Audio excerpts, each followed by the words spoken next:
अन्न, वस्त्र आणि निवारा या मानवी जीवनाच्या 3 मूलभूत गरजा. याच गरजांच्या शोधामध्ये मानवजात आपले संपूर्ण आयुष्य पणाला लावत असते. आपल्या कुटुंबाचा गाडा सहजपणे चालवायचा असेल तर आर्थिक घडी बसवणे गरजेचे आहे, असे हरिप्रसादजींचे वडील नेहमी म्हणायचे. हरिप्रसादजी बगडिया म्हणजे पापाजी हे स्वतः उच्च विद्या विभूषित होते. त्यांनी BCom LLB चे शिक्षण पूर्ण केले होते. त्यांची इच्छा होती की आपण एका मोठ्या कंपनीत चार्टर्ड अकाउंटंटची नोकरी करावी. परंतु वडिलांची इच्छा होती की नोकरी करून केवळ स्वतः आणि स्वतःचे कुटुंब एवढ्यापुरतेच मर्यादित न राहता हजारो गरजूंना रोजगार देण्यासाठी आपल्या मुलांनी पुढे यावं. पापाजींच्या वडिलांनी 1976 साली मूलचंद भगवानदास अँड सन्स या नावाने व्यवसाय सुरू केला होता.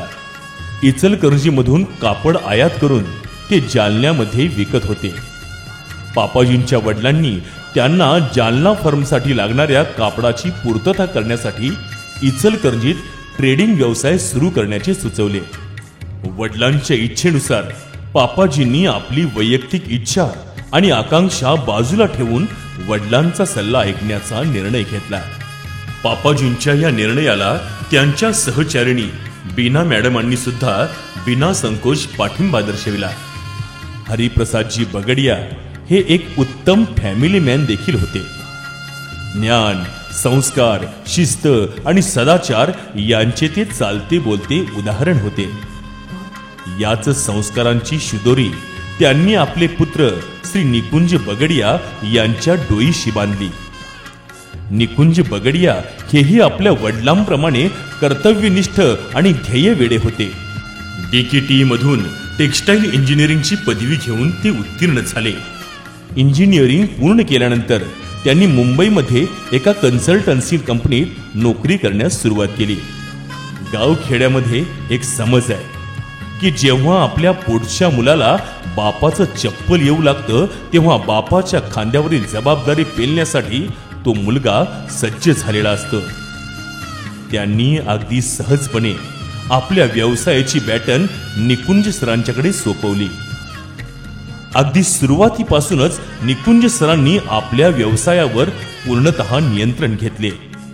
त्यांनी आपल्या कंपनीस आपल्या कंपनीच्या मूल्यांना साजेसे असे नाव शोधले आणि केन असे नाव दिले.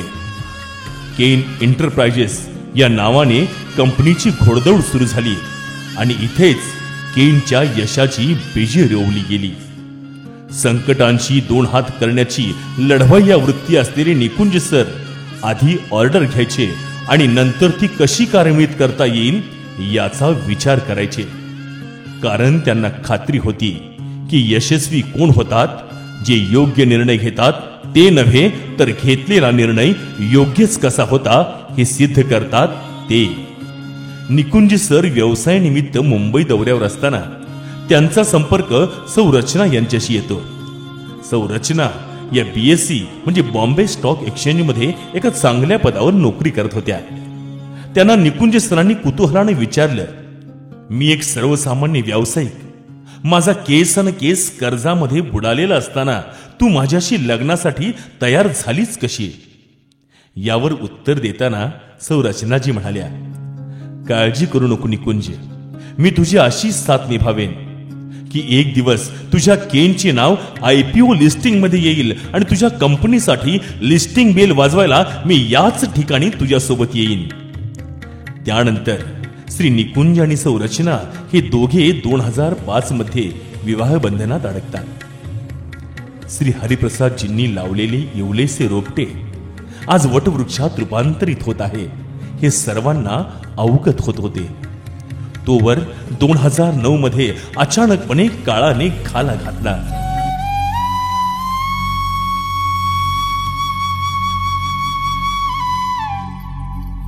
निकुंज सरांच्या डोक्यावरील वडिलांचे छत्र हरपले आणि ते पोरके झाले. ज्या काळात त्यांना वडिलांच्या मार्गदर्शनाची सर्वाधिक गरज होती त्याच काळात वडिलांच्या जाण्याचा धक्का त्यांना बसला. अशा परिस्थितीत सर्वात महत्वाची भूमिका बजावली ती निकुंज सरांची आई बीना मॅडम यांनी. पती गेल्याचे आभाळा इतके दुःख एकीकडे, तर हजारो गरजूंचा उद्धार करत आकाशाला गवसणी घालण्यासाठी सज्ज असलेल्या आपल्या पुत्राला सावरण्याचं आव्हान दुसरीकडे. अशी दुविधाजनक परिस्थिती त्यांच्या समोर होती. भावना विवश होऊन दुःख व्यक्त करत बसण्यापेक्षा आपल्या पतीचे स्वप्न साकारण्यासाठी अनेक आव्हानांना न डगमगता तोंड देत असणाऱ्या आपल्या पुत्राला भावनिक आधार त्यांनी दिला. सून म्हणून आलेल्या रचना मॅडमना त्यांनी आपल्या लेखीप्रमाणे प्रेम केले.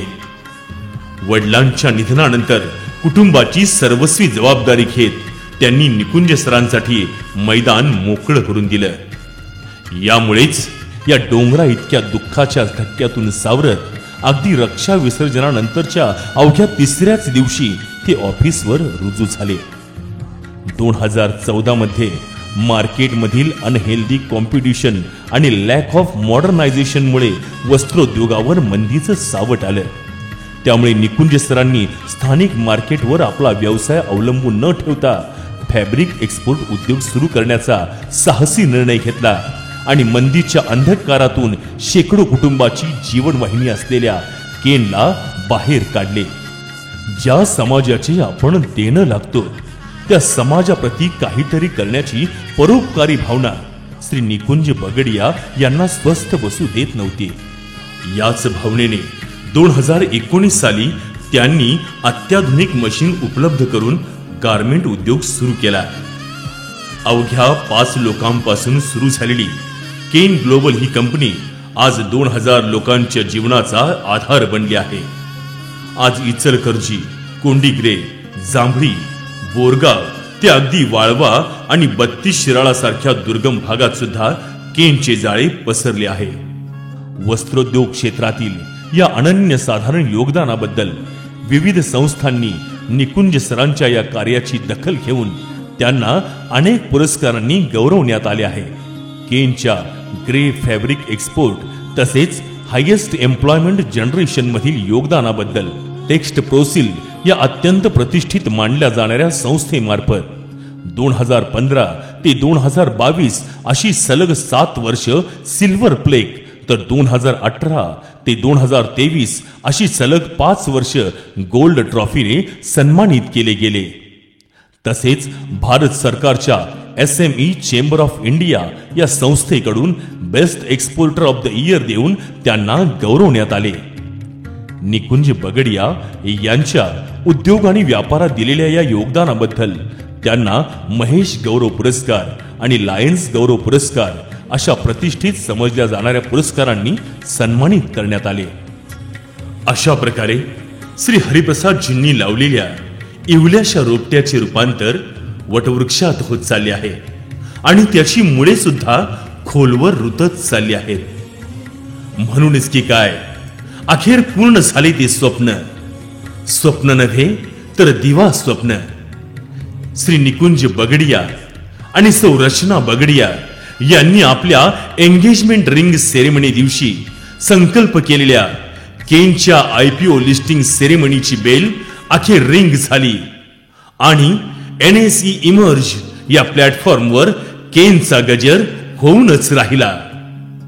जिंदगी की असली लड़ाई अभी बाकी है, जिंदगी की असली उड़ान अभी बाकी है, अभी तो नापी है मुट्ठी भर जमीन हमने, अभी तो नापी है मुट्ठी भर जमीन हमने, अभी तो सारा आसमान बाकी है, अभी तो सारा आसमान बाकी है.